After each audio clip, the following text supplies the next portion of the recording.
Welcome to this video. Today in this video, we will learn to find the mean of grouped data by direct method. You may recall that in the previous class, we learned to organize data into ungrouped and grouped frequency distributions. Let's take a look at it. The number of individual bags of wool kept in the 30 shops located in the wool market is represented as follows. We refer to this as raw data. With the help of this data, can you tell how many shops have 18 wool bags?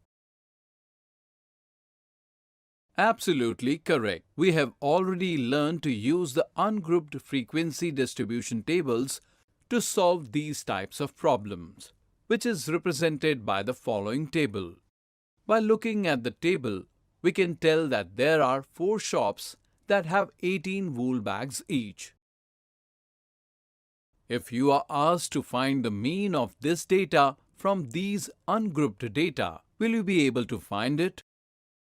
To find the mean, divide the sum of observations by the number of observations. That is, multiply each observation xi by its corresponding frequency fi. Divide the sum of their product fi xi, that is 674, by the sum of their frequency fi, that is 30. On solving this, the mean is obtained as 22.46 approximately, where the sign sigma means summation.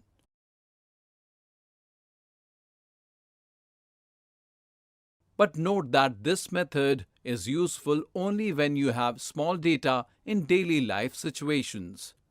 But can you tell what approach we need to adopt when the number of data is very high? Let's try to understand with the help of the above example. Since the amount of data is huge, we classify the ungrouped data into groups and thus reduce their size. From the above data, we can tell that we have a minimum of 13 bags and a maximum of 34 bags. Therefore, by making the width of grouped data as a class interval of 5, convert them into grouped data, where the first interval is 10 to 15, the second interval is 15 to 20, and thus the last interval will be 30 to 35. But keep in mind, while allocating the frequencies of class intervals, the observation falling in the upper class limit of any class interval is taken in the next class interval. We can tell that in the class interval 10 to 15, there will be 5 shops. In 15 to 20, there will be 8 shops. And in the last interval of 30 to 35, there will be 8 shops. And on this basis, we construct a grouped frequency table. Since we have to find the mean with the help of this data, we will need a point that will represent each class interval. Therefore, we can consider the midpoint or the class mark of each class interval as its representative, which is represented by xi. Here, from the table, we can see that the midpoint for the class interval is 12.50. And similarly, let us find the midpoint of all class intervals. Now multiply all these midpoints with their corresponding frequencies and find their sum, that is 685, and dividing it by the sum of their frequencies, that is 30.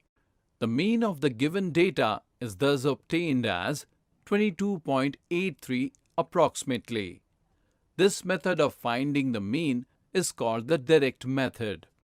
Here in tables 1 and 2, we use the same data, but still we get different values of mean from these two. Can you tell which mean is correct? Absolutely correct. We can say that 22.46 is the correct mean, while 22.83 is an approximate mean. Similarly, by converting any ungrouped data into grouped data, and by taking the midpoint or the class mark of each class interval as its representative, you can find the mean of that data. Today in this video, we'll learn to find the mean of grouped data by direct method. In the next video, we will see some interesting examples based on this.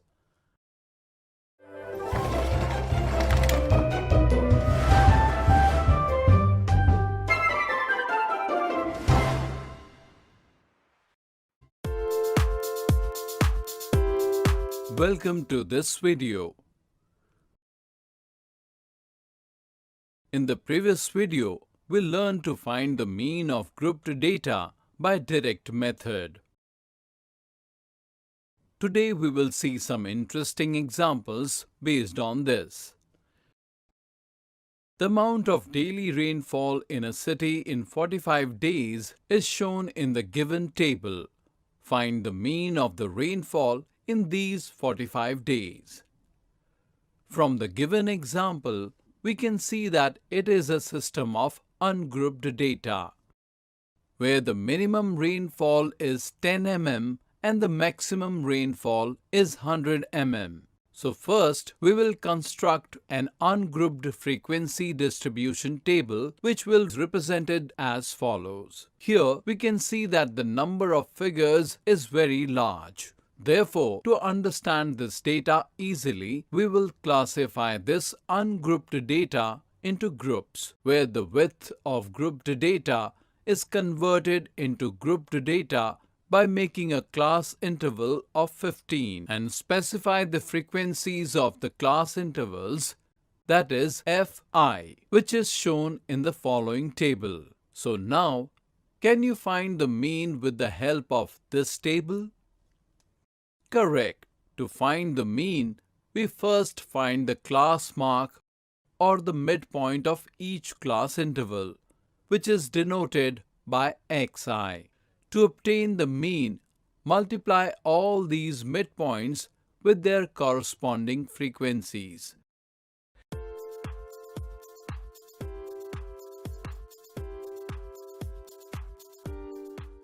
Find the sum, that is 2047.50, and divide it by the sum of their frequencies, that is 45. On solving this, you get 45.50. So we can say that the mean of rainfall occurring in 45 days is 45.50 mm. Today in this video, we saw an interesting example based on finding the mean of grouped data by direct method. In the next video, we will see the common mistakes that may be made while finding the mean of grouped data by direct method.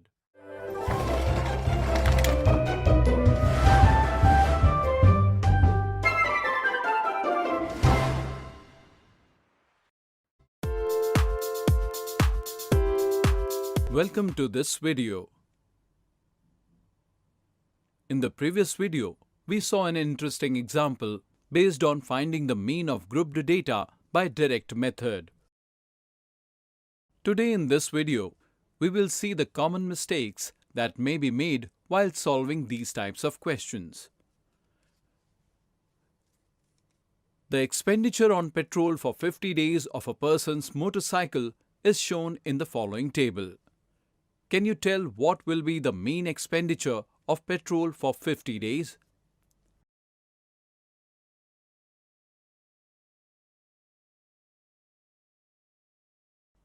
Pause the video to solve the question and then match your answer. Let's discuss option 1.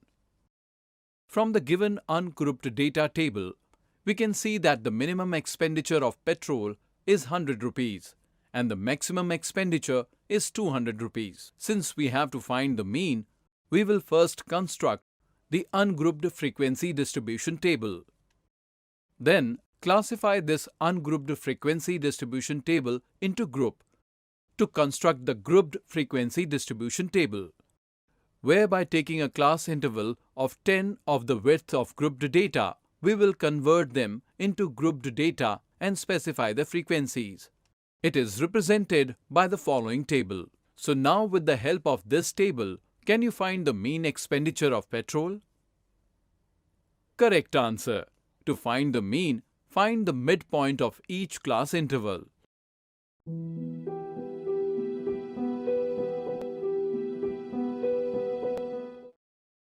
Multiply them with their corresponding frequencies, find their sum, and then divide the result 7830 by the sum of their frequencies, that is 50.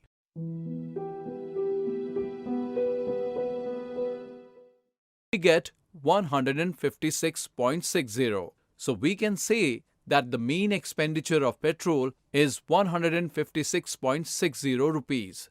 That is, option 1 is the correct answer.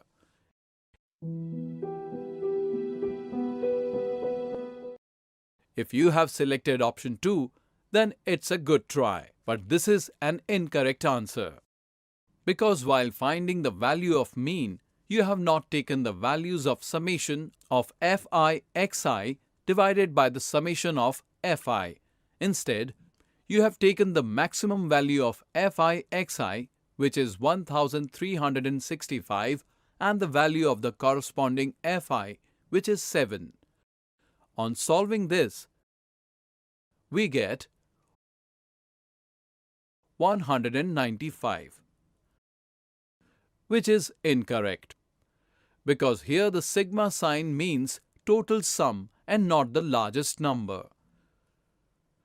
So hopefully you must have understood why in this example the first option is correct and the second option is incorrect. Teachers can also test the understanding of students in the class with the help of some such examples.